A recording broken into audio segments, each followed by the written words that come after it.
2 बार इस रेजोल्यूशन को वीटो कर देता है। इसकी वजह 9 अगस्त 1971 में भारत और सोवियत यूनियन के बीच साइन हुई पीस एंड फ्रेंडशिप ट्रीटी भी होती है, जो भारत और सोवियत यूनियन के बीच दोस्ती की नींव रखती है। और इस दोस्ती को गहरा होने का मौका तब मिलता है जब बांग्लादेश लिबरेशन वॉर में सोवियत यूनियन न केवल पॉलिटिकली बल्कि मिलिट्री पावर से भी भारत की मदद करता है। इंडिया ने बांग्लादेश को एक इंडिपेंडेंट कंट्री मान लिया।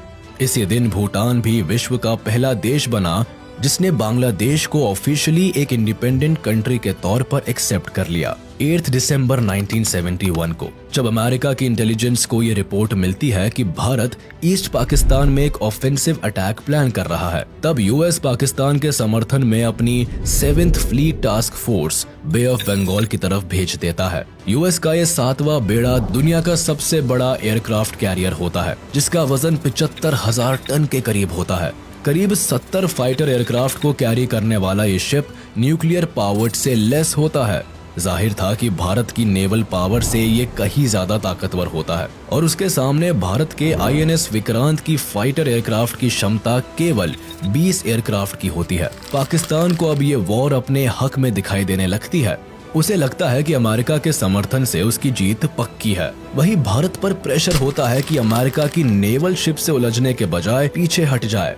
सिचुएशन यहाँ हाथ से निकलती दिखाई देती है, क्योंकि यूके भी पाकिस्तान के समर्थन में HMS ईगल को अरेबियन सी में उतारता है। इनकी साजिश भारत की नेवल शिप को एक पिंसर अटैक में फंसाने की होती है। भारत इस सिचुएशन से निकलने के लिए सोवियत को SOS भेजता है और इंडो सोवियत सिक्योरिटी ट्रीटी को एक्टिवेट करने के लिए कहता है, जिसके तहत किसी भी आउटसाइड अटैक होने पर सोवियत यूनियन भारत को प्रोटेक्ट करने के लिए बाध्य है। मैसेज मिलते ही ब्रिटिश अमेरिकन थ्रेट को काउंटर करने के लिए सोवियत जल्द ही कमांडर एडमिरल व्लादिमीर क्रुगलियाकोव के अंदर अपने 10th ऑपरेटिव बैटल ग्रुप को भारत की मदद के लिए भेजते हैं। सोवियत का ये पैसिफिक बेड़ा nuclear armed ships, atomic submarines और मिसाइल से लेस होता है और समंदर में ब्रिटिश और अमेरिकन बेड़े को काउंटर करने के लिए उन्हें अपने टारगेट रेंज में ले आते हैं।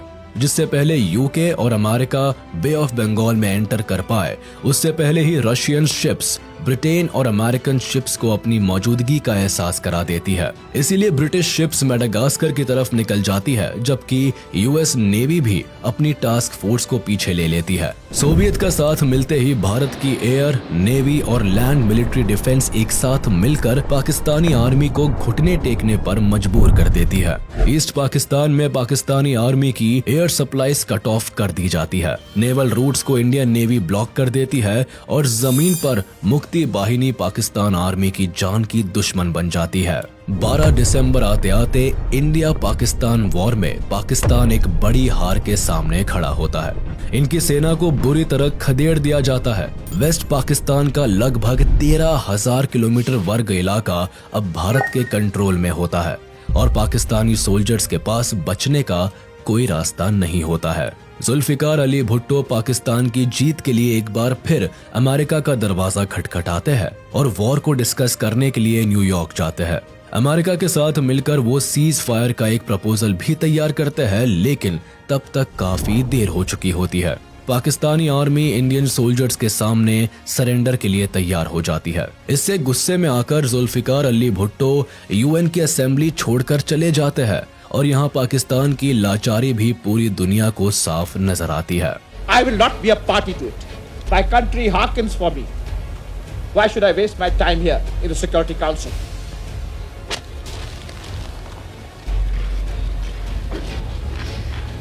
Major general JFR Jacob lieutenant general AAK Niazi के सामने इंस्ट्रूमेंट ऑफ सरेंडर का प्रपोजल रखते हैं, तो लेफ्टिनेंट जनरल AAK नियाजी इसे साइन करने से इनकार कर देते हैं। लेकिन मेजर जनरल जेकब उन्हें ये कहकर 30 मिनट का सोचने का समय देते हैं कि अगर ये इंस्ट्रूमेंट साइन नहीं हुआ तो पाकिस्तानी आर्मी के 1 लाख से भी ज्यादा सोल्जर्स की मौत के जिम्मेदार वो होंगे और मुक्ति बाहिनी को रोकने के लिए भारत आगे नहीं आएगा। 16 दिसंबर 1971 को ढाका में पाकिस्तानी आर्मी के 93,000 सोल्जर्स इंडियन आर्मी के सामने सरेंडर कर देते हैं। सभी अपनी बंदूक इंडियन आर्मी के सामने झुका लेते हैं। वर्ल्ड वॉर 2 के बाद ये दुनिया का सबसे बड़ा सरेंडर होता है, जहां लगभग 1 लाख से ज्यादा सोल्जर्स इंडियन आर्मी के सामने सर झुकाए खड़े होते हैं। Lieutenant general A.A.K. नियाजी बिना किसी रेजिस्टेंस के इंस्ट्रूमेंट ऑफ सरेंडर को साइन कर देते हैं। उनके चेहरे पर शर्म और लाचारी साफ झलकती दिखाई देती है और वो इस पूरी घटना के दौरान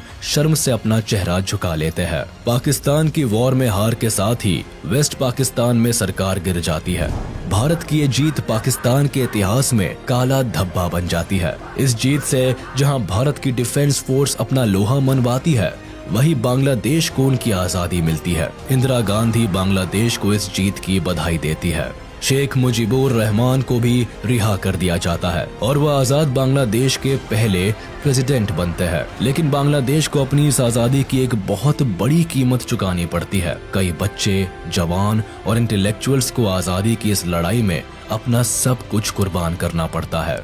1972 में भारत और पाकिस्तान के बीच शिमला एग्रीमेंट साइन किया जाता है, जिसके तहत पाकिस्तान भी बांग्लादेश को एज अ कंट्री रिकॉग्नाइज कर लेता है। इसके बदले भारत पाकिस्तान की 13,000 स्क्वायर किलोमीटर की जमीन जो भारत के कब्जे में होती है, उसे पाकिस्तान को लौटा देता है और 93,000 वॉर प्रिजनर्स को भी लौटा देता है। इसी के साथ भारत जीत का एक नया इतिहास लिखता है। 1974